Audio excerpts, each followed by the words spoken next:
हमने पिछले मॉड्यूल में ये डिस्कस किया कि कॉमन साइज एनालिसिस असल में एक फाइनेंशियल स्टेटमेंट का एनालिसिस है और इसको हम वर्टिकल एनालिसिस भी कहते हैं। यानी हर आइटम ऑफ बैलेंस शीट को उसकी टोटल वैल्यू के साथ रिलेट करके हम परसेंटेज की शक्ल में देखते हैं।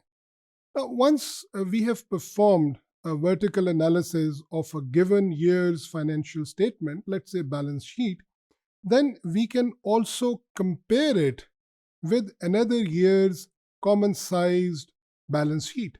That is, if there is a common sized balance sheet of 2019, then we can compare it with the common sized balance sheet of 2018. And then we can see that whether the percentages of various assets with reference to total assets has changed or remains constant or it has increased in that particular year.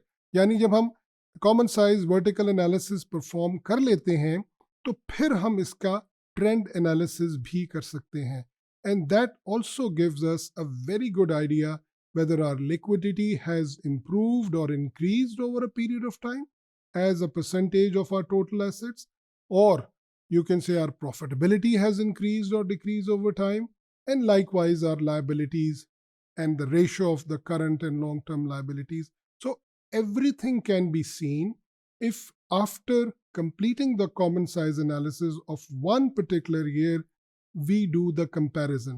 यानी common sized statement के 2 सालों का comparison हमें ये बताता है कि किस साल में हम किस वैल्यू ऑफ एसेट या प्रॉफिट लॉस अकाउंट में बेहतर थे, आगे थे और कहाँ पर हम पीछे चले गए। कॉमन साइज एनालिसिस तमाम फाइनेंशियल स्टेटमेंट्स का किया जा सकता है, यानी ये सिर्फ प्रॉफिट लॉस अकाउंट और बैलेंस शीट का ही नहीं है, बल्कि हम कैश फ्लो स्टेटमेंट और स्टेटमेंट ऑफ ओनर्स एक्विटी का भी कॉमन साइज एनालिसिस कर सकते हैं। यहाँ पर मैं आप लोगों को ये याद दिलाना चाहूँगा, I hope we all remember this, that financial statements are 5 in number, यानी टोटल फाइनेंशियल स्टेटमेंट्स जो कि एक कंपनी ने हर साल के बाद बनानी होती हैं वो 5 हैं, and these are profit loss account which is the statement of comprehensive income, balance sheet which is the statement of financial position, the statement of cash flows, the statement of owner's equity, and notes to the accounts. So I would like all the students to remember that what are the financial statements which can be analyzed. So when we have a look at this balance sheet or the component of balance sheet of 2019, we can see that we have got several assets. And the total of this assets is 24,310. Now, we have got another column where we have got the percentage of each component of this assets.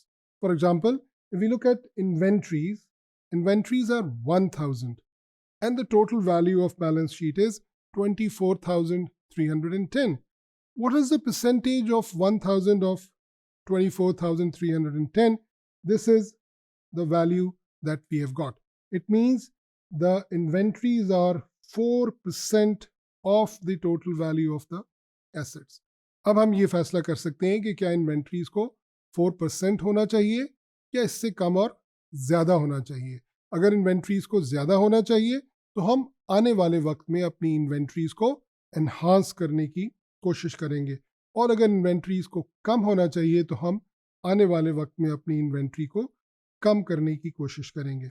Because these are all the assets, ये total assets हैं हमारे पास, तो हम देख सकते हैं कि इसकी जो टोटल वैल्यू है वो हमारे पास 100% के बराबर है, and the sum of all these percentages is actually equal to the total value of 100। अब हम बैलेंस शीट का दूसरा हिस्सा लेते हैं, यानी जहां पर हमारे पास लायबिलिटीज और शेयर होल्डर्स इक्विटी होती है। First let's take up the liabilities. Liabilities are divided into current liabilities and long-term liabilities. So if we have a look at the first 3, these are basically our current liabilities, and you can see that we can calculate the percentage of each liability with reference to the total value of balance sheet. So our accounts payable are 2%, notes payable 4%, and accrued expenses are 5%.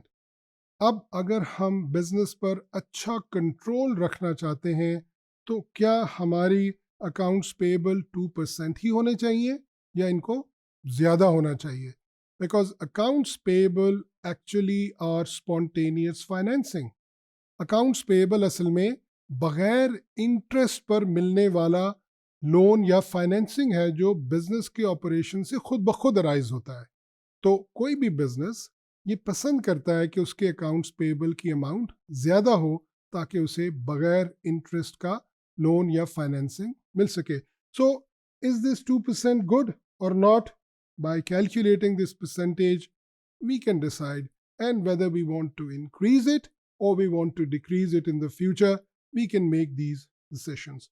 Likewise, we can see that the other liabilities, which are long-term liabilities, and what is the percentage of each of the long-term liabilities with reference to the total value of balance sheet.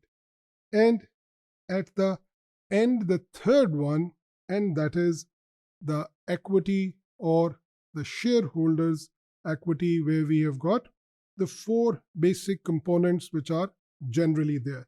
Shareholders equity में generally हमारे पास common share capital होता है जिसको हम issued, subscribed and paid up capital भी कहते हैं. यानी ये वो अमाउंट है जिसके अगेंस्ट हमने लोगों को शेयर्स इशू किए हुए हैं. Share premium account means that if we have issued shares at a price more than the value or the par value of the share, then whatever extra amount that we get is the share premium or the additional share capital. The profit which is retained by the company for general purposes is retained earnings, and for specific purposes is reserves. And then we can calculate the percentage of each one of these components to the total value of balance sheet. So we can see that our share capital is 20% and the other values are different percentages of balance sheet.